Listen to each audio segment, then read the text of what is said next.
The bag was the first thing I noticed. I was the only one on the platform at that hour, just me and the vending machine humming like it had secrets to keep. The train wasn't due for another 15 minutes, and the fog was curling along the tracks like it was trying to hide something. But the bag was sitting there, right in the middle of the bench across from me, neatly zipped, olive green, leather handle, and a faded tag looped through the zipper pull. Talia Monroe, in bold black ink. My stomach folded into itself. Talia hadn't used her maiden name in years. Not since the wedding. Not since she promised we'd always be honest with each other, even when it hurt. Not since she asked me, very gently, if I could try not to cry so loudly at night, because it was affecting her sleep. And yet, there it was. That name, on a bag that wasn't hers. I knew her luggage. This wasn't it. I stood up, slowly, as if approaching it too fast would make it vanish. The fog seemed to hush. I reached out, touched the handle. It was warm, like someone had just let go. That's when I noticed the sound, footsteps. Not behind me, not in front of me, above me. I looked up and saw her standing on the pedestrian bridge, halfway across, staring straight down at me through the dirty glass. My heart stopped moving. She wasn't supposed to be here. She told me, swore, she'd be on a retreat in Sedona until Sunday. It was Thursday, but there she was, wearing sunglasses in the fog, hair braided down one side like she always did when she wanted to feel younger. She didn't wave. She didn't move, just stared. And beside her, a man I'd never seen before, taller than me, lean, confident. He was holding her suitcase, the real one, the one I'd bought her for our anniversary, the one with my name still stitched on the inside flap. I didn't yell, didn't cry, didn't run. I just stood there, one hand on the bag that didn't belong to her, and the other reaching for the bench to keep myself upright. She turned and walked away with him. And I sat back down, because suddenly I wasn't leaving anymore. I didn't move for 7 whole minutes. I know because the station clock ticked louder than my heartbeat. I sat there, hand still resting on the stranger's bag with her name on it, like I was holding proof that my reality had cracked and I was too stunned to do anything about it. The bench felt colder now. The fog had thickened, and I kept telling myself, maybe it wasn't her. Maybe that wasn't my wife. Maybe I was seeing what I wanted to see, or what I feared most. But then, as if the universe wanted to kick me again while I was down, the guy behind the station cafe rolled up the metal shutter to open for the day. And the first words out of his mouth, "Your wife was just up there, huh?" I looked at him like he'd slapped me. He nodded toward the bridge. "She comes here sometimes. Quiet type. Pretty eyes. Didn't know she had a twin." I couldn't speak. I just stood, legs wobbling beneath me, and mumbled something that sounded like, "Thanks," even though I didn't mean it. I wasn't thankful. I was unraveling. I dragged the bag closer. I didn't know what I was hoping for, a note, a sign, a bombshell confession, something that would make the last 10 minutes make sense. But when I unzipped it, all I saw were neatly folded clothes, a makeup pouch, a book she used to read to me when I couldn't sleep, and then, tucked inside the inner compartment, a photograph. Not printed, just a Polaroid. And it hit me so hard I felt the blood leave my face. It was of me, not us. Me, alone, sitting in our kitchen, sipping coffee, wearing that awful oversized sweater she once said made me look like a librarian having a breakdown. I didn't remember the photo being taken. My mouth was slightly open. My eyes looked tired. And on the back, in small scribbled ink, it read, "You have no idea." That was when the train pulled in. I should have gotten on. I'd paid for the ticket. I'd packed my things. I'd finally made the decision to leave behind everything that had slowly been killing me. But I didn't move. Because deep inside, something told me this wasn't the end of something. It was the beginning of something else. And I was too terrified to figure out what. I shoved the bag under the bench and walked back into the station building. I didn't know where I was going. I didn't know what I was doing. But I knew one thing. She had planned this. And I was never supposed to find the bag. I didn't sleep that night. I couldn't. I ended up checking into a low-rent motel with a flickering neon sign that said vacancy in red letters that buzzed like a dying fly. I lay on the mattress, staring at the ceiling, fully clothed, trying to figure out why she'd leave a bag with her maiden name, filled with things that felt deliberate, curated almost. The photograph haunted me. The fact that she had taken it, secretly, and written something so cryptic on the back. "You have no idea." No idea about what? That she was cheating? That she never went to Sedona? That my entire marriage was some kind of performance art experiment? But that wasn't even the worst part. The worst part was, I wasn't even angry. I was just numb. Like someone had taken the volume knob of my life and turned everything down to a whisper. I kept hearing her voice in my head. How she used to say things like, "You always feel too much, Emory," or "You're exhausting when you spiral." Maybe I was. Maybe she had a point. But if she hated the way I was, why keep the act going? I couldn't stop thinking about the guy on the bridge either. How natural it looked, the way he carried her suitcase. How her body leaned into him like he was home.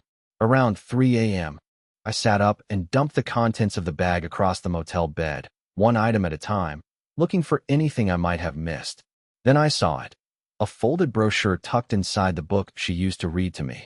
The brochure was for a wellness retreat center, a place called The Pines. I'd never heard of it, but the dates printed on the back were circled in pen. And those dates didn't match when she said she was supposed to be in Sedona. There was also a small address label stuck to the bottom of the pamphlet, 3149 Kendricks Way. I grabbed my phone and searched it. It was just a few miles outside town. I stared at the screen for a full minute before getting up, splashing cold water on my face, and grabbing my keys. I had to go. I had to know. Because the version of Talia that left that bag behind, that woman wasn't the one I married. And whatever game she was playing, it wasn't accidental. She wanted me to find it. She wanted to shake something loose inside me. And God help me, it was working. I drove to the address without thinking. No music. No GPS voice. Just the sound of my tires crunching against gravel roads and my own spiraling thoughts bouncing around inside my skull. Every part of me screamed this was a terrible idea, that I should just take the train, vanish, start over somewhere far away with fewer memories and better lighting. But I kept going. Because once you realize your life might have been a performance, you can't help but chase the script to its next scene. The Pines wasn't some luxurious retreat center with yoga mats and women in linen pants drinking green juice. It looked more like an abandoned summer camp. The entrance gate was rusted. The wooden sign had moss growing on it. And the parking lot had just 3 cars, all dusty, like they hadn't moved in days. I pulled in, cut the engine, and sat there, hands gripping the wheel long after the car stopped shaking. There were lights on in one of the cabins. Dim, flickering. I took that as a sign. A bad one. I walked slowly, quietly, shoes sinking slightly into the wet earth. The cold air clawed at my neck. The closer I got, the more I felt it. That stomach-tightening sensation, like I wasn't supposed to be here. Like I was trespassing on something sacred or secret. Inside the cabin, I could hear voices. Not angry, not laughing, just calm, measured. I crept around to the side window and peeked through a tear in the curtain. My heart nearly gave out. Talia was there, sitting cross-legged on a floor cushion. No makeup, hair loose. She looked younger, lighter, and she was speaking to a small group of people. 5 of them, maybe 6, all seated in a circle, listening to her like she was some kind of guide. I pressed closer. She said something I'll never forget. The first step is removing the version of you that only existed for someone else's comfort. Someone else's comfort. Was I that someone? I backed away from the window like I'd touched a hot stove. What was this place? A cult? A wellness commune? Therapy with candles and hand-holding? I stumbled backward into the woods behind the cabin, completely unprepared for what happened next. Because that's when I saw him. The same man from the pedestrian bridge. He was walking out of another cabin. Alone. Carrying a clipboard. And taped to the top of that clipboard was a photograph. Of me. For a moment, I thought my brain had snapped. Like maybe the lack of sleep and emotional wreckage had finally taken their toll, and I was hallucinating.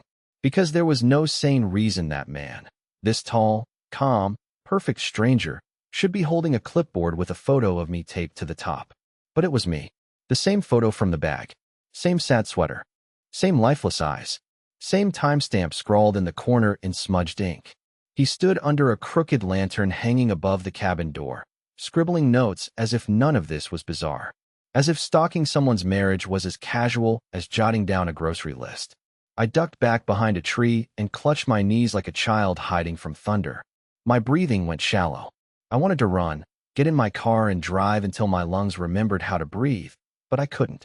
Because now I needed answers more than I needed safety. I watched him disappear inside, waited a full minute, then crept forward and approached the cabin.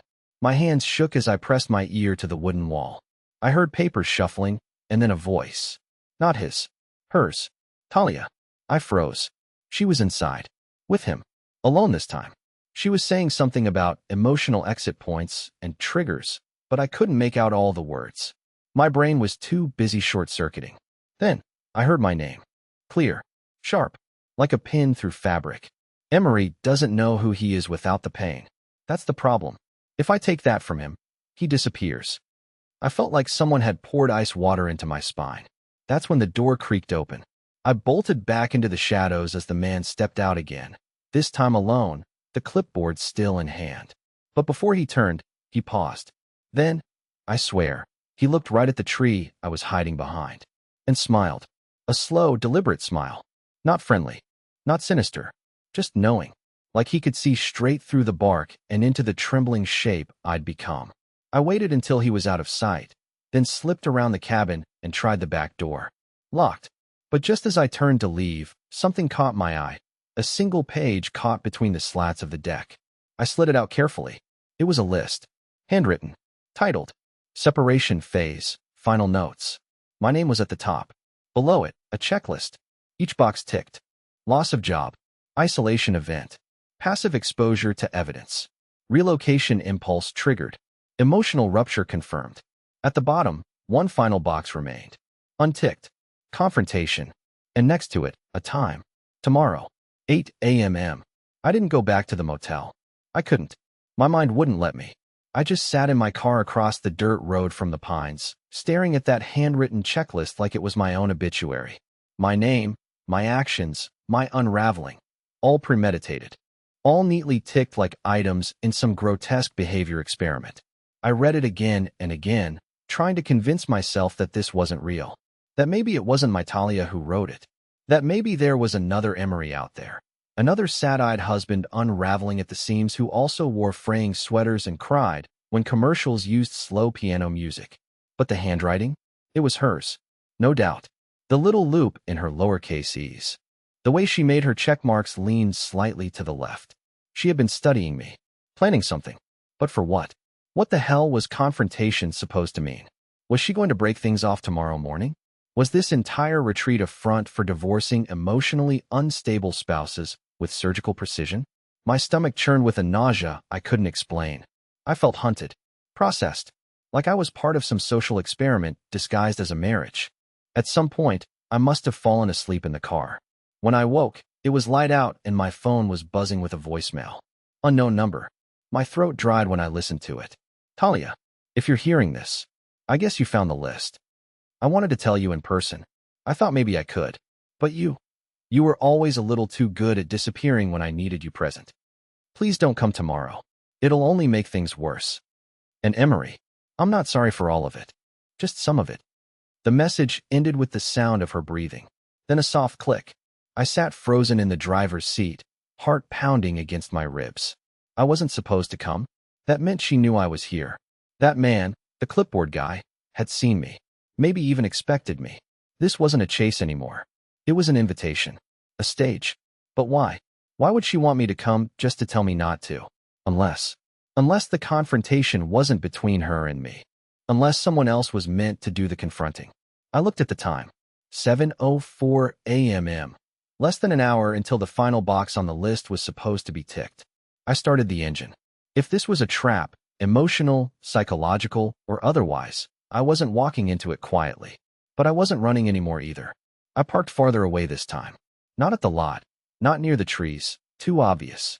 I pulled into a shallow ditch on the side of the old service road behind the Pines, engine idling until it coughed, then finally died. I sat in the silence, staring at my hands on the wheel, fingers trembling like I was about to testify in court. I kept thinking about the voicemail. The way she said, "Don't come." The careful control in her voice, like she was rehearsing grief before it ever arrived. Like she already knew what would happen, or maybe what had already happened. I made it to the edge of the woods just as the bell rang. Not a church bell, not even a chime. A metal clang, short and sharp, like someone hitting a pipe against a rail. 1, 2, 3 times. Doors opened. People emerged. Men, women, all quiet. All walking toward the central cabin I hadn't seen before, tucked deeper into the property, obscured by the overgrowth. They moved in rhythm, like they'd done this before. I hid behind a tree and watched. And then I saw her. Talia. Not leading them. Just among them. No makeup. Gray hoodie. Expression flat. Detached. Like this wasn't the same woman who used to cry watching cartoons and sleep with her feet tucked under mine. She disappeared into the cabin with the rest. I waited 5 minutes. 10. Then I crept around the back, found a broken window just low enough to wedge myself through. It scraped my palms. I didn't care. Inside, the air was heavy, not with incense or candles, but paper. Dozens of clipboards stacked on tables. Names. Photos. Notes. And in the center of the room, a whiteboard. Words scrawled across it in red marker. Dissociation is survival. The subject must arrive before release. And then, the lights flickered. Voices behind me. I turned fast, heart hammering. 3 people stood in the doorway. One of them, the man with the clipboard. But now he wasn't holding it. His hands were empty. Open. Calm. Emory, he said. Not a question. A statement. Like he'd known me for years.